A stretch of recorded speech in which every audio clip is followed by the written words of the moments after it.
What if one betrayal could end the greatest empire the world had ever seen? The Ides of March wasn't just a date, it was the moment that changed history forever. The fall of Julius Caesar, when power became his greatest enemy.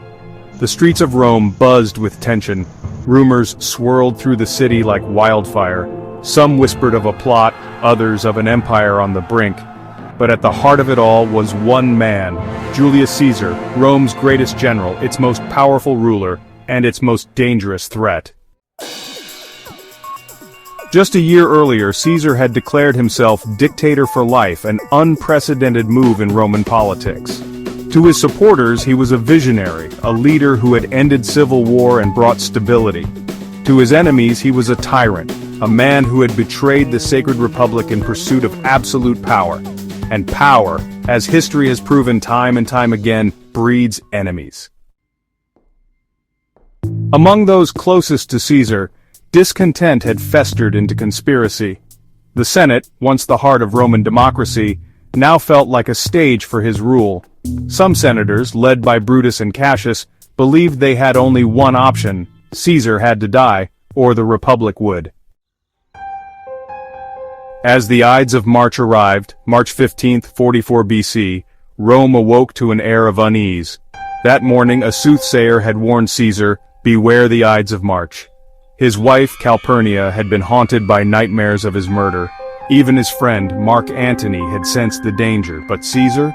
He dismissed them all. He had fought armies, conquered lands, and defied fate itself. Why fear a mere warning?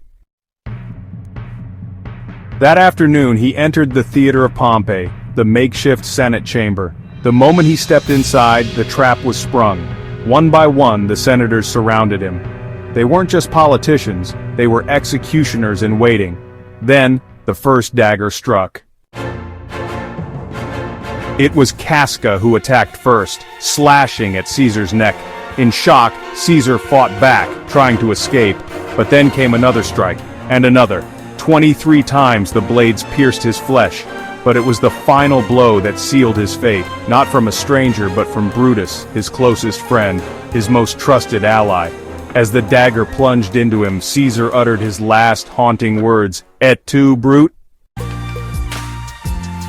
With those words, Julius Caesar, conqueror of Gaul, destroyer of Pompey, master of Rome, collapsed, his lifeblood staining the marble floor. The senators, believing they had saved the Republic, threw down their weapons and declared freedom restored, but they had miscalculated.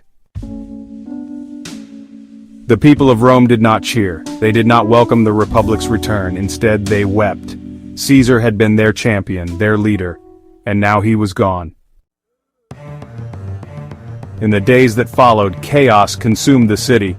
Mark Antony seized the moment, turning the public against the assassins.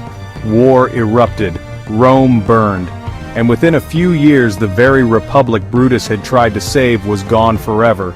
In its place rose an empire, the empire Caesar had dreamed of, but not under his name. It would belong to his heir, Octavian, better known as Augustus, Rome's first emperor.